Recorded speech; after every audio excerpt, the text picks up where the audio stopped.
Assalamualaikum warahmatullahi wabarakatuh. Nama saya Ana Yohana, saya dari jurusan Pendidikan Agama Islam semester 5. Saya membuat video ini atas dasar tugas dari mata kuliah pengembangan kurikulum KI berbasis literasi yang diampu oleh Ibu Helena Lilis MPD. Baik, di sini saya akan membahas sedikit tentang hakikat pengembangan kurikulum. Langsung saja kita memasuki ke subjudul yang pertama, yaitu hakikat kurikulum development dengan kurikulum improvement. Kurikulum development atau pengembangan kurikulum itu sendiri merupakan suatu usaha untuk mencari bagaimana rencana dan pengaturan mengenai tujuan, isi dan bahan pelajaran, serta cara apa yang harus digunakan sebagai pedoman penyelenggaraan kegiatan pembelajaran yang dapat sesuai dengan perkembangan dan kebutuhan untuk mencapai tujuan tertentu dalam suatu lembaga.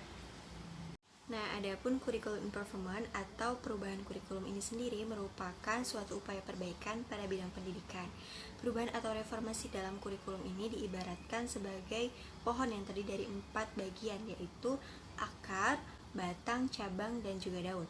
Akarnya itu sebagai cara hidup masyarakatnya, nah sedangkan batangnya ini sebagai mandat atau wewenang dari pemerintah.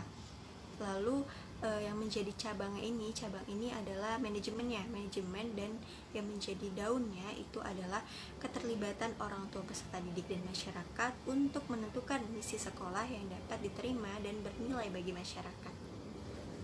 Adapun pembahasan atau subjudul yang ketiga yaitu perbedaan kurikulum development dengan kurikulum improvement. Perubahan tak selalu sama dengan pengembangan, akan tetapi pengembangan selalu mengandung perubahan. Pengembangan itu berarti meningkatkan nilai atau mutu, sedangkan perubahan adalah pergeseran posisi, kedudukan, atau keadaan yang mungkin membawa perbaikan atau bisa saja juga membawa keburukan dalam keadaan tersebut. Nah, sekarang kita memasuki ke pembahasan subjudul yang ketiga, yaitu tentang urgensi pengembangan dan pembaharuan kurikulum. Urgensi pengembangan. Pentingnya pengembangan kurikulum ini ia berguna untuk membantu siswa dan guru dalam melakukan proses pembelajaran. Semakin berkembangnya sebuah negara, maka ilmu yang diajarkan pun tentunya harus terus-menerus ditingkatkan dong ya. Maka dari itulah pengembangan proses belajar ini dimulainya dari pengembangan kurikulum terlebih dahulu. Tetapi tetap saja kurikulum yang diberikan itu harus sesuai dengan kemampuan siswanya itu. Jadi jangan sampai kita menaikkan kurikulumnya nih, mengembangkan kurikulumnya, kualitas kurikulumnya, tetapi kualitas SDM-nya atau sumber daya manusia siswanya ini tidak cukup untuk menerima pelajaran-pelajaran tersebut. Hal ini hanya akan membuat siswa malah menjadi tidak bisa belajar, dan mungkin di dalam kelas dia tidak bisa efektif belajarnya, sehingga dapat membuat siswa itu tidak lulus. Nah, adapun urgensi pembaruan kurikulum. Proses perbaikan kurikulum di Indonesia terjadi sudah sangat banyak, yang mana dapat membawa dampak kepada mutu pendidikan di Indonesia. Perbaikan kurikulum ini sendiri dilaksanakan agar terciptanya pengeluaran atau hasil yang sangat efektif dari adanya kurikulum pada masa Belanda, Jepang, dan dari kurikulum tahun 1964 sampai dengan pelaksanaan kurikulum sekarang nih yang memakai kurikulum 2013 ini, pastinya banyak sekali ya perubahan yang terjadi gitu.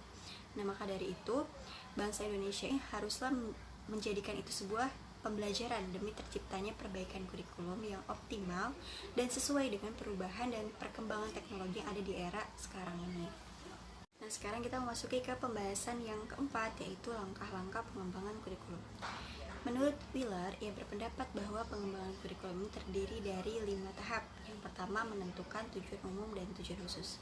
Yang kedua, menentukan pengalaman belajar. Yang ketiga, menentukan isi dan materi pelajaran. Yang keempat, mengorganisasi atau menentukan pengalaman belajar. Dan yang kelima, melakukan evaluasi. Baik, sekarang kita memasuki ke pembahasan yang kelima atau subjudul yang kelima ya, yaitu strategi pengembangan kurikulum. Pak T. Rakjoni, ia mengungkapkan bahwa strategi pembelajaran merupakan pola dan urutan umum untuk perbuatan guru dan siswa. Dalam apa? Dalam mewujudkan kegiatan belajar mengajar untuk mencapai seluruh tujuan yang telah ditentukan. Nah, adapun Pak T. Rakjoni ini mengungkapkan juga nih, menurutnya pengembangan kurikulum ini meliputi 4 langkah. Yang pertama yaitu merumuskan tujuan pembelajaran atau instructional objective. Yang kedua, menyeleksi pengalaman belajar atau selection of learning experience. Yang ketiga itu mengorganisasi pengalaman-pengalaman belajar atau organization of learning experience. Dan yang terakhir atau yang keempat ini yaitu mengevaluasi atau evaluating. Nah, sekarang kita telah memasuki ke pembahasan yang terakhir dari materi hakikat pengembangan kurikulum, yaitu faktor-faktor yang mempengaruhi pengembangan kurikulum. Sekolah mendapatkan pengaruh dari kekuatan-kekuatan yang ada dalam masyarakat, terutama dari perguruan tinggi dan masyarakat. Adapun faktor-faktor yang dapat mempengaruhinya yaitu pertama ada perguruan tinggi, masyarakat, lalu yang terakhir ada sistem nilai. Dalam kehidupan masyarakat terdapat sistem nilai, baik nilai moral, keagamaan, sosial, budaya, maupun nilai politisnya. Baik, itu saja yang dapat saya sampaikan. Kurang lebihnya saya mohon maaf.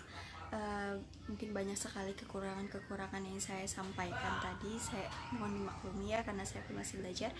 Wassalamualaikum warahmatullahi wabarakatuh.